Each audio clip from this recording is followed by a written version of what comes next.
mRNA।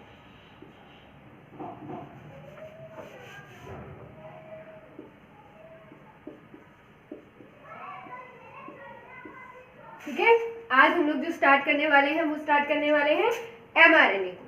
तो mRNA देखो बेटा, mRNA को मैंने आपको पहले ही बताया था, इसे हम मैसेंजर आरएनए बोलते हैं, है ना। इसे हम क्या बोलते हैं, मैसेंजर आरएनए कहते हैं। अब मैंने आपको ये बात भी बताई थी कि मैसेंजर आरएनए जो है इसका काम होता है इंफॉर्मेशन को लेके जाना। कौन सी इंफॉर्मेशन, जो डीएनए देता है। डीएनए लिख करके देता है ना कि भाई ये जीन जो है वो आप जा करके वहां पर ट्रांसफर कर दीजिए। मान लीजिए जैसे ब्लू कलर ऑफ आईज, ये जीन उसने लिख करके दिया, तो ब्लू कलर ऑफ आईज के लिए एक प्रोटीन बनाना पड़ेगा, है ना। और उस प्रोटीन के लिए हमें वैसा अमीनो एसिड चाहिए, तो वो अमीनो एसिड लेकर के आए टीआरएनए अपने ऊपर। तो पहले एमआरएनए को वो जो है वो लिख के लेके तो जाना पड़ेगा ना। एमआरएनए को याद नहीं रहता आपकी तरह, है ना। जैसे मम्मी शॉपिंग पे भेजती है तो क्या होता है, हमें याद नहीं रहता, तो हम लोग क्या करते हैं, लिख के एक स्लिप बना करके लेकर के जाते हैं ना। कोई लिस्ट देती है, आपको याद नहीं रहता तो आप एक स्लिप बना के, एक नोट बना करके साथ में लेके जाते हो, फिर उस स्लिप से जो है देख देख के आप संभाल लेते हो। ठीक वैसा ही होता है। डीएनए इज जस्ट लाइक, जैसे जो डीएनए है, ठीक है, डीएनए आपकी मदर है जो घर से कभी बाहर जाती नहीं, ठीक है, मतलब वो घर में ही रहती है, उन्हें बाहर की दुनिया का कोई आइडिया नहीं है, उन्हें पता ही नहीं है कि गली में कौन सी जगह पे दुकान है। एमआरएनए को सारी दुकानों का पता है, ये सारा टाइम घूमता रहता है, यानी कि आप हो, है ना, आप सारा टाइम घूमते रहते हो। अब ये एमआरएनए को डीएनए ने एक स्लिप दिया और उस पर लिखा इसने ब्लू कलर, ठीक है, इसने लिखा ब्लू कलर। जैसे इसने ब्लू कलर लिखा, अब डीएनए ने इसके ऊपर लिख दिया, एमआरएनए उसको याद किया और याद करके टीआरएनए के पास पहुंच गया। टीआरएनए को बोला भाई ब्लू कलर चाहिए, किसका, आइस का। टीआरएनए ने अमीनो एसिड बुलाया जो कि ब्लू कलर लाया, और फिर अमीनो एसिड की बहुत सारी चेन से हमारे पास ब्लू कलर ऑफ आइस के लिए प्रोटीन। ठीक है, ये मैंने एज सच एग्जांपल दिया है, ठीक है, it is not necessary, but हाँ एक एग्जांपल के तरीके से आप थोड़ा सा समझ सकते हो। बिकॉज अभी मैंने डीएनए स्टार्ट नहीं कराया, अभी मैंने एमआरएनए जो है हम स्टार्ट पढ़ रहे हैं, टीआरएनए हम पढ़ रहे हैं, तो अभी मैंने आपको ये चीज बताई नहीं है कि डीएनए कैसे एमआरएनए में जाता है ना। तो ये चीज हम अभी देखेंगे, बट अभी हमने जो बेस बनाया वो ऐसे बनाया कि DNA is your mother, mRNA is you. आपको एक नोट लेकर के जाना है ब्लू कलर का, और टीआरएनए देखेगा उसको, वैसा पहले आपकी पर्ची देखेगा, पढ़ेगा उसे, और फिर वहां से वो जो चीज आपने मंगाई है वो निकाल के और आपको दे देगा, है ना। तो वही काम यहाँ पर भी होता है। क्लियर है। अब आगे चलते हैं। मैसेंजर आरएनए में, ये जो मैसेंजर आरएनए है ना, हमने इसका काम देख लिया कि ये इंफॉर्मेशन का क्या करता है, ट्रांसफर करता है। इट ट्रांसफर्स द इंफॉर्मेशन, ये इंफॉर्मेशन को क्या करेगा, ट्रांसफर करेगा, राइट। इंफॉर्मेशन को क्या करता है, ट्रांसफर करता है।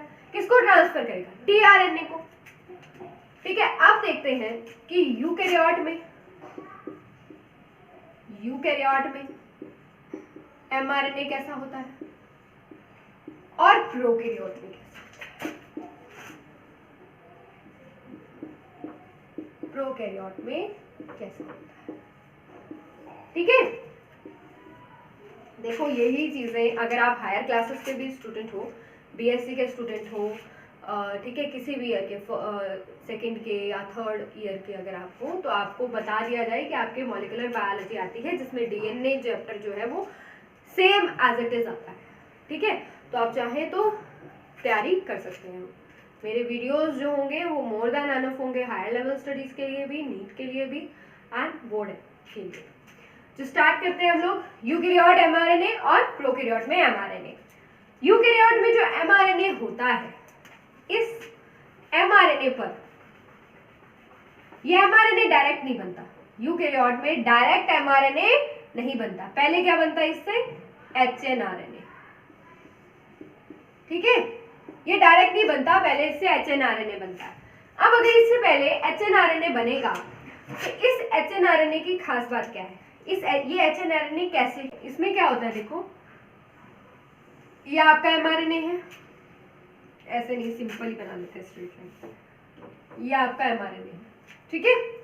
अब मैंने RNA के टाइम पे भी आपको बताया था कि RNA सिंगल स्ट्रैंडेड होता है ना। उसमें मैंने आपको बताया था सिंगल स्ट्रैंडेड को आप ऐसे समझ लो कि एक लाइन है और डबल स्ट्रैंडेड को आप ऐसे समझ लो कि दो लाइन है, ठीक है।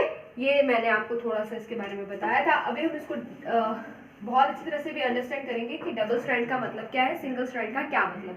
अब देखो ये हमारे पास क्या है, एक सिंगल स्ट्रैंड mRNA है, सिंगल स्ट्रैंड ही होता है। इसमें क्या होता है, ये HNRNA, mRNA नहीं बनाने में, ठीक है। इसमें ये जो रेड कलर से मैं दिखा रही हूँ ये इनएक्टिव पार्ट है, जिसे हम इंट्रोन बोलते हैं। क्या बोलते हैं बेटा? इंट्रोन। इंट्रोन क्या होता है? Inactive part of RNA, inactive part होता है।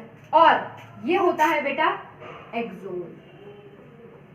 अब कई बच्चे ड्यू टू माय प्रोनाउंसिएशन या कई बार हमारी प्रोनाउंसिएशन में थोड़ा सा डिफरेंस आ जाता है, ठीक है, क्योंकि ऑब्वियस सी बात है हर बंदे की प्रोनाउंसिएशन जो है वो थोड़ी सी अलग होती है, तो कई बच्चे इसे एक्सोन समझ लेते हैं।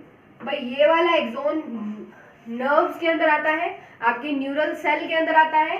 ये वाला एक्सोन ये नहीं है, ये EXON है, एक्सोन है, जो कि एक्टिव पार्ट ऑफ RNA होता है, ठीक है। एक्टिव पार्ट ऑफ क्या होता है? ये RNA होता है। अब देखो ये इंट्रोन है, इनएक्टिव पार्ट है, एक्सोन है, एक्टिव पार्ट है, और ये है क्या? HNRNA बनाया है हमने। अब इस HNRNA में फर्दर प्रोसेस होकर के स्प्लाइसिंग होगी, कैपिंग होगी, टेलिंग होगी, ये सारी चीजें हम पढ़ेंगे।